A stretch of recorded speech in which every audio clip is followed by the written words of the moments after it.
हाँ आज्ञा मु मो पुअर मुह को चाहि चाकरी छाड़ीदेली। गाँव लोक मैंने मते कहती तू एते पाठ पढ़ी ए मूलियाणी काम करुछु। नमस्कार मु रश्मिरेखा आपण मानकु स्वागत करुछि आज एक नुआ ब्लॉग। सांग माने पिला दिनु बापा माँ मो दी भौणी को हॉस्टल दे बाहर को काम करिया पई पळांती। बाहर काम करिकी हॉस्टल फी देई थांती। आपरे पाठ पढ़ा सरिबा परे मोर बाहाघर हे जाइतिला। परे बाहाघर 2-3 मास परे ही आम देश को महामारी कोरोना व्यापी आसीथिला।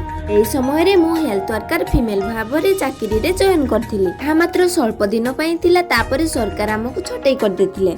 आपरे मोर पुओ जेतेबेले 2.5 वर्षर हेतिला पुणी थरे मु चाकरी रे जॉइन करथिली। आपरे मो पुओ को घरे छाडी देकी सिना गली किंतु ता देह रे खराब अभ्यास सब भर्ती हे गला। जेमिति कि दुकान को जीवा ठंडा पीबा कुरकुरी लेज खाइबा इत्यादि। आउ दिन जाको घरे खाली कांदु थाए। सब देखि कि मोर अंतर आत्मा सही पारिला नाही। तापरे मु स्थिर कली कि आउ चाकरी करबी नाही। से सिना इनकम करबी किंतु पुओर लाइफ बर्बाद हे जिवो। माने आज वीडियो को एथि रखुची।